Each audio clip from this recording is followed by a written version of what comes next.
The man with the plan, not from Japan. Yours truly, David Wolf, with another true crime mobile museum. The True Crime Mobile Museum. Yeah, I'm supposed to have music and all that stuff, and it's song and dance and ladies going by dancing and stuff like that. I don't have all that hoopla yet, but it's coming. Um, Especially the ladies. No. Okay. So I'm just trying to do a test run right now. New filming kind of location with some of the creepy stuff, the creepy crap as I call it. I've got the wall of weird behind me with a lot of more stuff. You can't see it. It's over that way and it's over that way. So, and I do have my snake princess. She's right there. So, anyhow, things are going to get better and better and better. Please subscribe if you get on here and you watch it. And I know you're going to probably get on this one and go, this sucks. Well, this is just kind of a test run thing right now. I am going to get to a true crime item though, and it's an episode, as we always call it, "What's in the Envelope" or "What's in the Box." Today's episode is Arthur Sawcross, known as the Genesee River Killer. He did his murder span from 1972 to about 1989. In 72, he killed two children.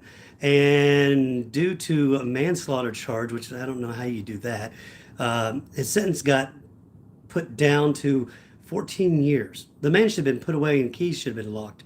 Or he shouldn't even been alive after that, because if it was my kids, I'd be pretty ticked. Anyhow, excuse me. That being said, he was in the Vietnam War, claimed to have raped and killed women and all that. In fact, his platoon leader said, "Good job," He said something like, "You're a sick SOB, but I love you." Okay. And he cannibalized, I think, one of the women that he killed. So, okay.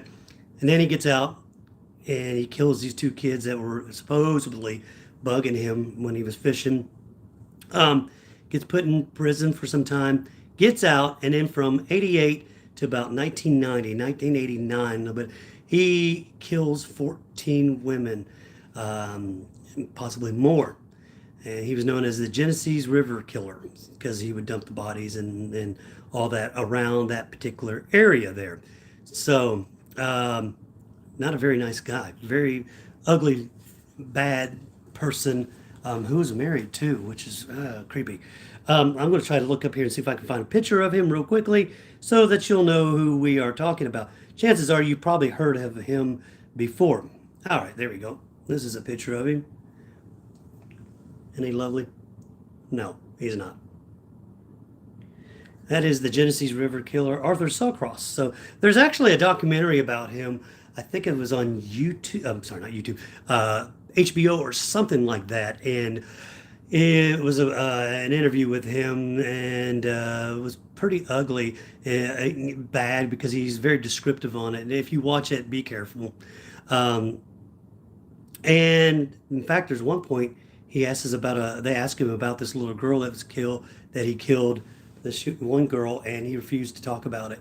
Um, and that was the only one that he really seemed kind of shook up about. So, not a very nice guy. He was born on June 6, 1949, 45, died November 10th, 2008, so not terribly too long ago. Was known as Genesee River Killer, and act around Rochester, New York. Active from 1972 to 1989, where in 1990 he was apprehended and put in prison. So, there you go. He was life in prison without parole, 250 years. Why do they give him that? Why don't they just say, okay, 100 years or 150 years, and then, because you're not going to live to 150. It's true. Okay. Anyhow, victims 14. You heard the crime span between the 1972 and 1989. He was apprehended on January the 5th, 1990.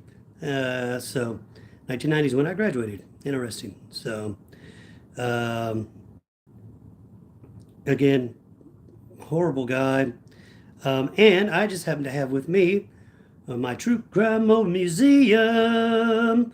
um, actual reveal and letter from none other than Arthur Sawcross. What makes this one kind of unique is there's this autograph with a heart. Yeah. In this letter, which I'm not going to read this whole thing to you because I don't want to bore you any more than I already am.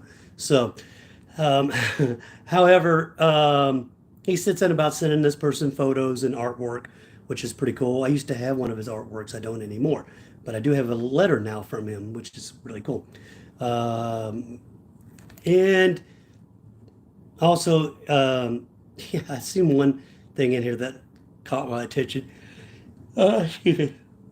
And it was talking about how are your kids, which I was kind of like, you don't need to know that.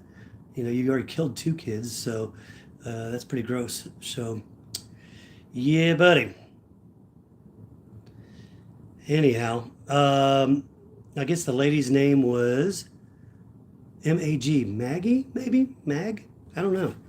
Weird, but special love I send to you, and then he sends this little heart. So with hugs and kisses, isn't that great? That's sweet. What a sweet serial killer. No, okay. So bad guy, folks. Look him up. You can find that on I believe there's a documentary out there on YouTube. You can still find it, I believe, with the interview with Arthur Sawcross, and you can see how he really is. So there's only one killing that he actually gets really upset about and said he won't talk about her, and I think it is the young girl that he killed. So another quick item that I'll show you. You remember me? I talked a couple weeks ago about the toolbox killers. I got another item, and this one's actually a painting from Roy Norris, so which is really cool. Again, if we go back in 1970s, he killed him and his partner in crime killed 5 girls in the back of their murder van, and they raped, tortured, murdered, and did despicable things to them. And one of them they actually recorded. Actually, I think all of them was they recorded, but one they got for sure a recording out there. I would not invite you to go look that up because it's quite gruesome. I listened to maybe a few seconds of it and literally had to turn it off. So it's nasty. I'm not into that kind of. I'm into the history of these guys. I love the history about it, but that's about it. You know, I don't go glorifying. I don't have any, and out of all my stuff, I don't have any pictures of dead bodies or anything like that.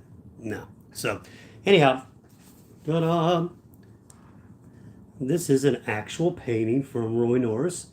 Pretty cool, very interesting. Love it. He does a really well job.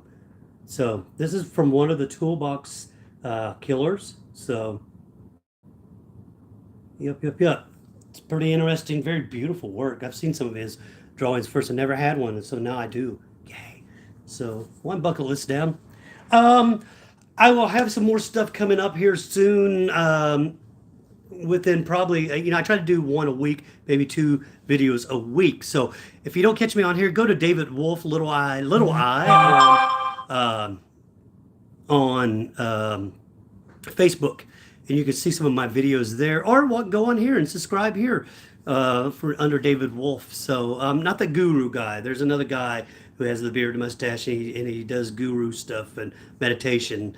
I think that guy's cool, but I'm not him. So that being said, this week, Thursday, I'll be in Hawesville, Kentucky, and I'll be there at 6 p.m. at the Hawesville Public Library. So if you missed me or these last few days, now you can come over there and see my true crime items in my lecture in my book, which is called Blood on a Ridge. Order it now on Amazon or get it through me, and it's even cheaper. You don't pay shipping, you don't pay extra cost, and I even lower the cost if you buy it from me live. So, and with me, it's only $10. I'm trying to think of other places I'll be in. Yeah, on May the 6th, I'll be in Chicago, Illinois, actually Whiting, Indiana. But I'll be doing some episodes up there because I'll be going to various true crime locations. Imagine that. So I'm excited about that. That being said, folks, like I always say to each and every one of you all, peace and love.